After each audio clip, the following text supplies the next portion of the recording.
여러분 안녕하세요. 강책방의 민입니다. 내일부터 장마가 온다고 하네요. 여러분들도 건강 유의하시고요. 장마 대비 잘 하시기 바랍니다. 오늘 제가 읽어드릴 작품은 김동인 작가의 증거인데요. 이 작품에는 S라는 범인이 나옵니다. S라는 사람은 사형 선고를 받게 되는데요. 본인은 절도만 했고 사람을 죽이지 않았다고 하는데 판사는 증거 불충분으로 인해서 사형 선고를 내립니다. 과연 S는 어떤 범죄를 저질렀을지 김동인의 증거 한번 들어보시죠. 즐거운 시간 되세요.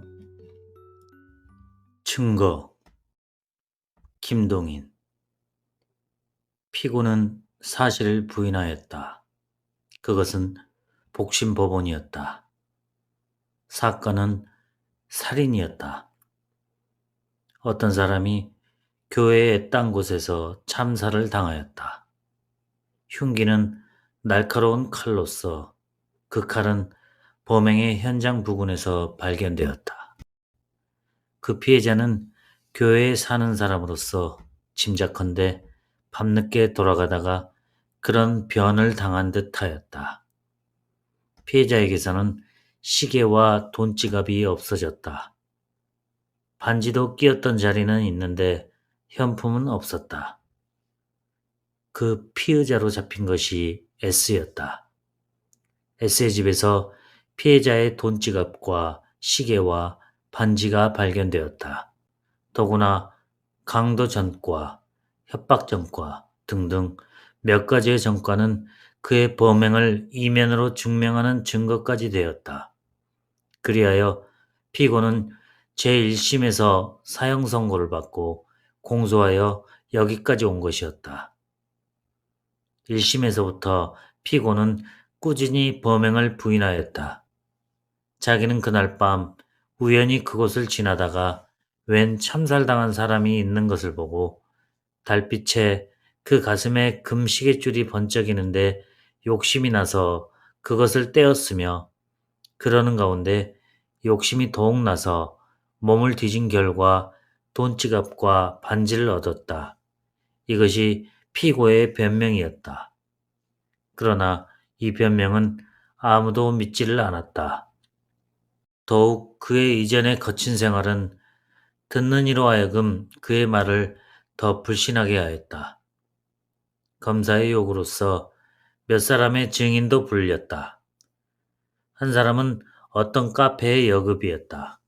그 여급은 범행이 있는 날 저녁에 그 피해자도 자기네 카페에서 술을 먹었으며 S도 같은 시간쯤 하여 술을 먹은 것을 증명하였다. 그리고 피해자가 세물할 때에 돈이 수북히 든 지갑을 S가 보고 어떤 놈은 돈이 저리도 많은가? 고 탄식하였다는 말까지 하였다. 둘째, 증인이 나섰다. 그것은 현장 근처에 살던 어떤 노인이었다.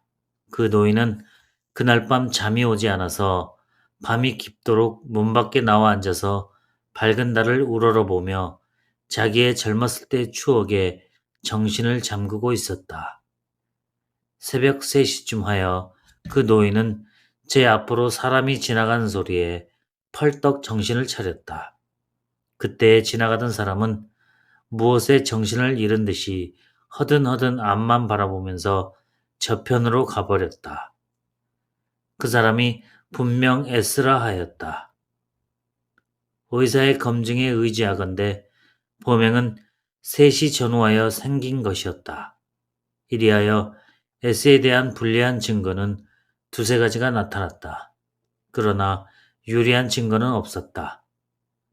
S를 위하여 일어섰다는 변호사조차 시원한 변론은 안 하였다. 변호사는 자기부터가 S의 범죄를 시인하였다. 그러나 그것은 S의 불행한 환경이 낳은 결과이지 S가 나쁜 것이 아니라 하였다. 그리고 S의 환경을 한참 설명한 뒤에 이러한 환경 아래서 자라난 S가 비록 살인이라는 무서운 죄악까지 범했다 할지라도 거기에는 용서할 점이 없지 않으니 현명한 각하는 그런 점을 잘 이해하고 관대한 처분이 있기를 바란다 결론하였다.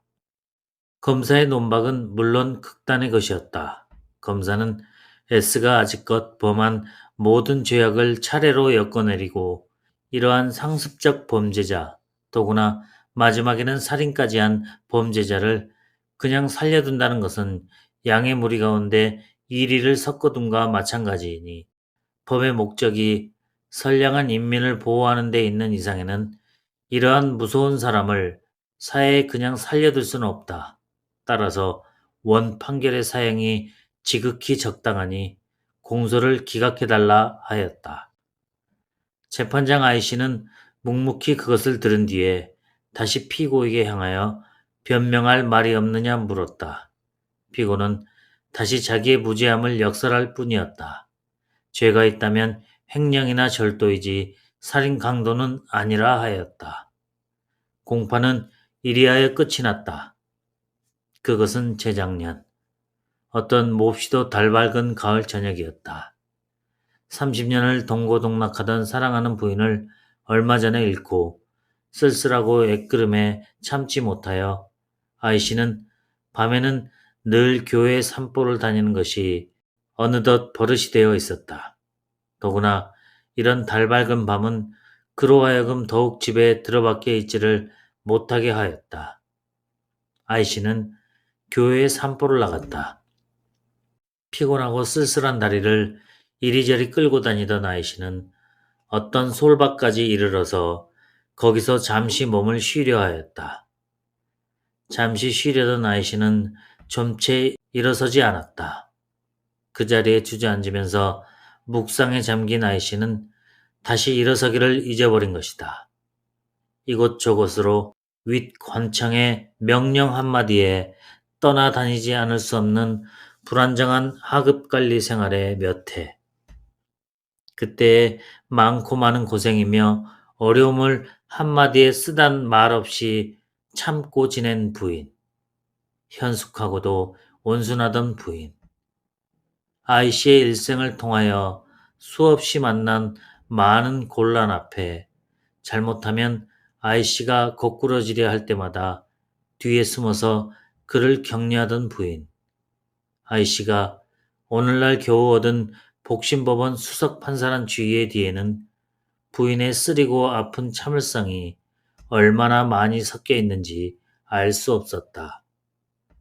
그 부인을 겨우 주의가 좀 안정된 오늘에 잃었다는 것은 아이씨에게는 무엇보다도 큰 온통한 일이다. 그 잃은 부인의 추억에 잠긴 아이씨는 세상 만사를 잊었다. 그리고 묵묵히 앉아서 눈물겨운 생각에 한숨을 짓고 있었다. 몇 시간이나 지났는지 아이씨는 무슨 소리에 정신을 차렸다. 그리고 눈을 들어보니까 저편 앞길에서 어떤 두 사람이 다투고 있었다. 때때로 들려오는 말귀로 계집에 대한 오난으로 서로 다투는 모양이었다. 그러더니 한 사람이 괴상한 부르짖음을 바라며 넘어졌다. 넘어지지 않은 사람의 손에는 달빛에 칼이 번쩍였다. 아이씨는 옴짝을 못하였다. 꿈일까? 목마의 습격을 받은 듯이 가슴이 서늘하게 되면서 아이씨는 옴죽을 안 하고 망연히 그곳만 바라보고 있었다. 그 사이에 많은 범죄 사건을 취급해온 그였지만 눈앞에서 실행된 이 사건에 대하여는 아이씨는 꿈과 같이 바라보고 있을 따름이었다. 가해자는 달아났다. 그러나 아이씨는 그냥 망연히 앉아 있었다. 좀 뒤에 또 한 사람이 그 길에 나타났다. 비틀비틀 술 취한 사람으로서 갈짓자 걸음으로 지나가다가 방금 그 현장 앞에까지 이르렀다. 그리고 눈앞에 누워있는 사람의 몸을 흠칫한 그는 발로써 툭 한번 차본 뒤에 이해하지 못하겠다는 듯이 연하여 쓰러지려는 몸을 그곳에 버티고 섰다. 그런 뒤에는 눈에 초점을 맞추는지 머리를 이리 기웃 저리 기웃 한참 그 송장을 내려다보고 있다가 문득 송장 위에 몸을 굽히더니 주머니를 뒤졌다.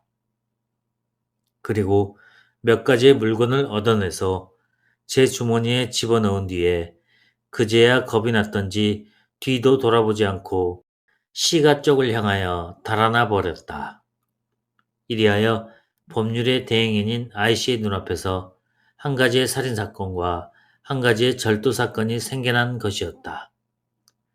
그때의 그 살인범은 체격이 장대한 사람이었다.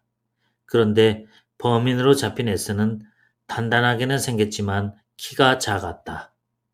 아이씨는 자기가 맡은 이 사건이 2년 전에 제 눈앞에서 실행된 그 범죄 사건임을 깨닫는 순간에 S가 진범인이 아니고 한낱 절도에 지나지 못함을 알았다.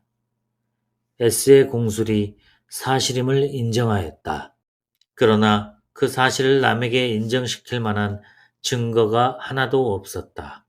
있다면 그것은 피고의 공술뿐이었다. 피고의 공술뿐을 증거로 인정하기에는 현대의 법률은 너무 영리하였다. 한 가지, 그 범행에 쓴 칼에 다른 사람의 지문이라도 있으면 피고에 유리한 증거가 될 것이지만 그것조차 피에 뭉그러져서 똑똑하지를 않았다. 이리하여 피고에게 불리한 증거는 여러 가지가 있는 대신에 유리한 증거는 하나도 없었다.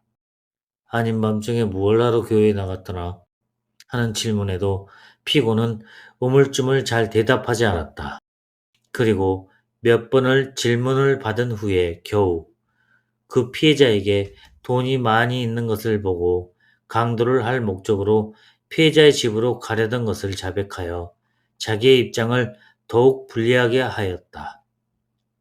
아이씨는 이번에 이 사건이 2년 전에 자기가 목도한 그 사건임을 알고 몇 번을 그때에 자기가 본 바를 모두 피력해버릴까 하였다. 그러나 생애의 거의를 사법계에서 보낸 그는 자기의 말뿐이 얼마나 피고에게 이익을 줄지 그 정도를 알았다. 물적 증거. 이것이 아니면 사법계에서는 통용이 안 되는 것이었다. 그러면 자기의 그 증언을 인정시킬 만한 물적 증거는 뿐만 아니라 그날의 자기의 본발을 다 말하려면 그는 자기의 눈앞에서 무서운 범죄가 실행되는 데에도 그것을 막거나 방지할 아무런 행동도 취하지 않고 방관자의 태도를 취한 그때의 자기에 대하여 변명할 만한 재료가 없는 것이었다. 차디찬 사법관으로서의 아이씨의 머리에는 이런 생각조차 일어났다. 서로 백보를 양보하여 사건이 무사히 해결이 되어 S씨가 무죄로 석방이 된다 할지라도 그 뒤에는 법률의 이신상 그 진범인을 어떻게든지 찾아내지 않으면 안 될 것이었다. 그리고 서로 다행히 그 진범인을 붙든다 할지라도 그 사람을 형에 처할 만한 증거가 나설는지 이것은 미리 판단함을 허락하지 않는 문제였다. 그럴진데 자기 혼자만은 사실을 부인하지만 온갖 방면으로 자격이 있고 증거가 충분한 S를 그냥 진범인이라 하여 내버려 두는 것이 오히려 온당하지 않을까. 재판에 평의가 열렸다. 법률이 작정한 바에 의지하여 그중 지위가 낮은 판사 오씨부터 먼저 의견을 말하였다. 오씨는 비록 나이는 적다 하나 그 수완에 있어서 명민한 판사라는 일컬음을 받는 사람이었다. 그는 일어서서 이 사건에 대한 자기의 의견을 말하였다. 그러나 거기에는 법의 해석도 없었다. 법 이론도 없었다. 이만치 증거가 갖추어진 사건에 무슨 다른 이론이 필요가 있을까? 오 씨는 간단히 온갖 부인할 수 없는 증거가 갖추어진 점을 설명하고 결론으로 공소를 기각함이 좋겠다 하였다. 다른 판사들의 의견도 대동소이하였다. 그리고 결론은 다 오 씨와 마찬가지였다. 마지막에 아이 씨가 일어섰다. 점잖게 수염을 한번 쓰다듬은 뒤에 한참 먹먹히 섰다가 여러분은 피고의 공수를 어떻게 해석하시오? 하고 천천히 물었다. 이 의외의 재판장의 말에 다른 판사들은 모두 멍멍해졌다. 그리고 아이씨의 입만 바라보았다. 내 생각 같아서는 피고의 공술도 좀 연구할 필요가 있다고 생각합니다. 아이씨는 한마디 더 보탰다. 그러나 다른 판사들은 역시 멍멍이 재판장의 입만 바라보았다. 잠깐의 시간이 흘렀다. 오씨가 일어섰다. 예, 혹은 피고의 공술이 사실일는지도 모르겠습니다. 어떻게 보면 사실로 보이는 점도 없지는 않아요. 그렇지만 그 말을 세울 만한 증거가 어디 있습니까? 우리는 서로 그 말을 신용한다 하나 법률은 증거가 없는 공술은 신용을 안 하니까요. 오 씨는 이렇게 재판장의 의견에 반대하였다. 아이 씨는 또다시 손을 들어서 수염을 쓸었다. 그러나 구태여 오 씨의 말을 반대하려고도 안 하였다. 아니, 그러겠다는 것이 아니라 그럴지도 모르겠다는 의견뿐이에다. 아이 씨도 제 말을 흐려버렸다. 그리고 평이한 결과로는 한 사람의 반대도 없이 피고의 공소는 기각함에 일치되었다. 일주일 후에 판결이 내렸다. 판결은 물론 피고의 공소는 이를 기각함이었다. 그날 오후 아이씨는 어떤 신문 기자를 재판소의 복도에서 만나서 그 기자에게서 S 사건이 낙착이 됐습니다. 그래요? 하는 축하를 받았다. 하늘의 섭리지. 쥐가 죄를 지은 뒤에야 벗어날 수가 있나? 아이씨는 법률의 대리인이라는 엄격한 얼굴로 손을 들어 허연 수염을 쓸면서 이렇게 대답하였다. 그러나 그의 얼굴 뒤에는 어딘지 모를 부끄러움의 근사한 표정이 숨어 있었다.